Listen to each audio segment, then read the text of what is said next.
A spacious, comfortable three-row with clever features will be the perfect family car. How about a used Honda Pilot? The Edmunds team are your go-to experts. We drive, test, and review SUVs like this every day. So we're the people to ask. Is the Pilot the three-row SUV that belongs in your driveway? We teamed up with CarMax to go through all the details so you can decide whether this one's a pick or a pass. You're looking at a third-generation Honda Pilot, Honda's biggest SUV that sits right above the HR-V and the CR-V. Now, the Pilot we have today is a 2022, but most of what we have to say will be true to Pilots from 2016 to 2022. It's a mid-size three-row, which is as big as you get without moving up to a huge truck-based SUV like a Chevy Tahoe.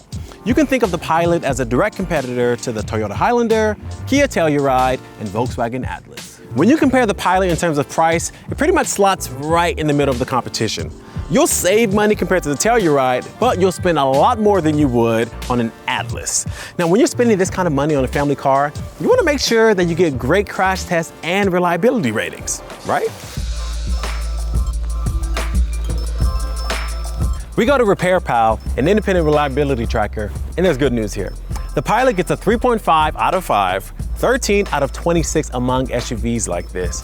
And you'll spend a little less on average on repairs or on maintenance like oil changes and tire rotations. Now, you will experience surprise problems slightly more often than usual, but don't expect to have to take the car in for unscheduled repairs more than once every couple years. As for crash test ratings, they're pretty good. This generation Pilot gets a 5-star overall rating from NHTSA and got a 2019 top safety pick from the IIHS. As the IIHS introduced tougher crash tests and higher standards in the years since, the Pilot lost that top safety pick rating. If you want a Honda Pilot with better crash test ratings, you'll need to look for a newer version that went on sale in 2023.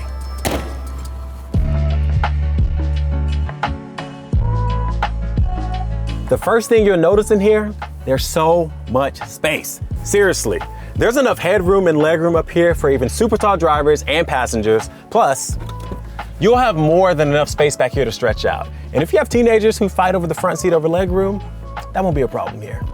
From the first time we reviewed this car, our testers called out how much space you get up front and in the second row compared to something like a Toyota Highlander. Most versions of the Pilot have seating for 8 with a second row bench, but more expensive versions like this touring model have individual seats. Now these offer more flexibility and a little more comfort. If you're carrying adults or teenagers, they're nice to have. One of the other benefits of there being a bunch of room back here really shows up if you need to install a car seat. You can easily install rear-facing or large front-facing seats like this one without having to push up the front row seats. Plus, since the door openings are super wide, it's really easy to get the seats in here. Now, the anchors are really easy to find, but if you have a problem looking for the tethers, then they're right under the seats. And if you have a bunch of little ones, don't worry. There are anchors and tethers for all 3 second row seats if you have the bench. So if your car seats are narrow enough, you can fit 3 across. We're also impressed with how much stuff you can fit in here. And not just in the trunk, but all around the interior. Let me show you. So there's a decent amount of space behind the third row, but what's even cooler is that you get storage under the floor. Plus, if you're not using the way back, those seats fold totally flat, which gives you a ton more space. Now, it's not as much room as you get in the overachieving Volkswagen Atlas, but it's still similar to what you get in the Toyota Highlander or Ford Explorer. But like I said, what we like about the space in the Pilot isn't just about cargo room. It is about what's up here. Like the center console. There isn't some big bulky lid, just this cool roll top that saves some space. And there's a bunch of room in here for things like a small bag, a tablet, snacks for the kids. I love to see it. You'll love all the cup holders around here. And the doors have extra little pockets to organize small and large items. There's also this roomy glove box, and passengers will really appreciate the little shelf up here too. You get a lot of good storage in the back seat. These doors do a lot of heavy lifting. When we review cars, we don't just read off cubic feet measurements and call it a day. We have to test it out and see how that space is used in the day-to-day. And Honda nailed the storage in this cabin, and we rank it among the best in the class. But you'll spend most of your time actually driving, right? Thankfully, the Pilot is super comfy on the road. Honda did a great job with the suspension on this car. It's soft enough to breeze over bumps in the road, but not so soft and bouncy that it feels out of control. That can make a big difference for passengers prone to car sickness. Comfortable seats help too, and when one Edmunds editor drove this for a few hours on a test loop, they had no complaints. Another note, it's really quiet in here for a 3-row SUV. We test every car for road noise, and on the highway, the Pilot is much quieter than the Toyota Highlander. Tire and wind noise is kept at a minimum, and in all the time we spent testing out this generation of Pilot, we rarely heard any rattles or squeaks. Just makes it feel well built, you know? Oh, and just a note, the Pilot has a pretty capable all-wheel drive system, which should keep you confident when you're driving in snow or rain. But it can't all be good. First is, compared to some other 3-row SUVs, the space in the way back is pretty cramped.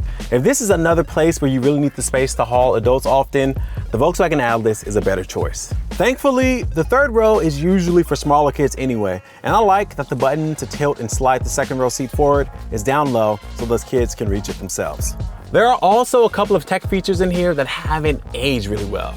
Now, the backup camera is actually pretty good, but the rest of the touchscreen experience feels really dated. Also, the Pilot didn't offer Apple CarPlay or Android Auto for 2016, but in 2017, it became standard on most models, and in 2018, it became standard across the board.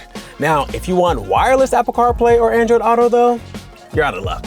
There's some driving tech that hasn't aged well too. Some features like adaptive cruise control and lane keep assist weren't standard on all Pilots until 2019. Before that, you could get them on nicer models, but those features just don't work that well. Adaptive cruise control only works when you go above 20 miles per hour, and it isn't as smooth as some other systems. When we tested the car, we noticed that the emergency braking system is overly sensitive and sometimes slams on the brakes way too early. So what do you think? Does that comfort, space, and clever storage make the Pilot a pick? Or are you passing on that cramped 3rd row and iffy tech? Let us know in the comments below, and we'll see you next time.